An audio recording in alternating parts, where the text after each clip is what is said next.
Transition is needed in the first place because when you're in a children's environment, it's good for children and young people. When you're an adult, it doesn't work for you. And the reason for that is because we are specialists in dealing with children and young people. Your needs change when you're an adult. Even in terms of the medical expertise, if you're having a colonoscopy and endoscopy, the people here are specialised in children and not in adults. So that's why you have to move on. You will have exposure. I'm about to get into transition and I think I'm quite comfortable to meet new people, new nurses, new doctors.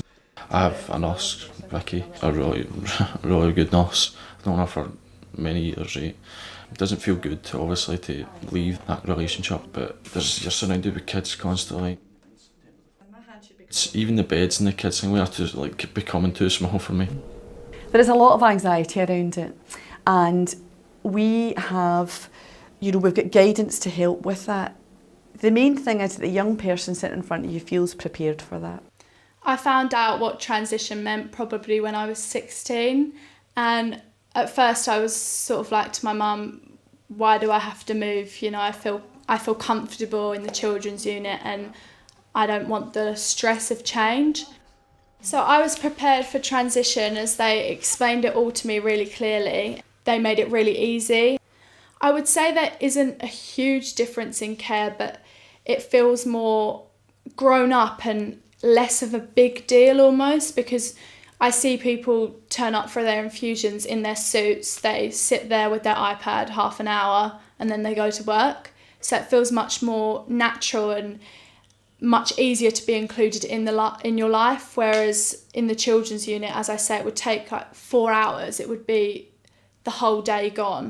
Then at the same time, it isn't frowned upon if you're there with your dad or your mum, because you see 30-year-old men there and they've got their mums with them. So it's just teaching them what we need to know and helping them feel comfortable and in control, because a lot of anxiety comes from not feeling as if you're in control of all of that.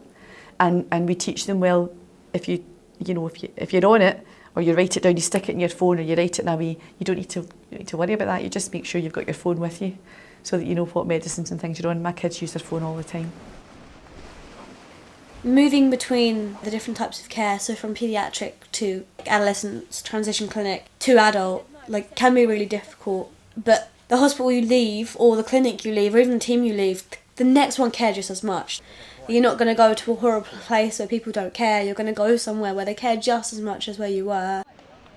They're really friendly, they chat to you, they remember what you told them about last time you were there, which again baffles me. So there wasn't anything to worry about at all. They were lovely. One other important thing to say is when you move into adults, and this is what we try to teach them, tell us, tell us what your worries are, because you have got a shorter appointment time in adults generally. The way that consultations go is that we ask about your gut, but your worry might not be about your gut. Your worry might be about, I've got a job interview in 2 weeks and I don't know whether to tell them I've got Crohn's, or I want to go to Australia for 3 months. What am I going to do about my infliximab? So tell us, you drive the bus. Our job is to work around you and help you have your life. And that's the same in adults.